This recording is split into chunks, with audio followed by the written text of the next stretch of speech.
Video yang memperlihatkan sebuah mobil mewah dicoret-coret dengan piloks, viral di media sosial.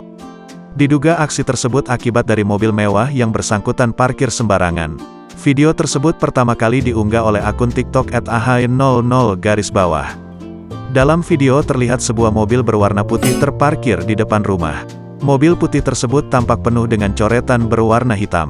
Di sekitar mobil yang terparkir juga terlihat dua orang perempuan dan seorang pria. Seorang wanita tampak mengecek coretan tersebut. Diduga, mobil ini parkir di depan rumah orang. Peristiwa aksi pencoretan mobil mewah ini diketahui berlokasi di Lamongan, Jawa Timur.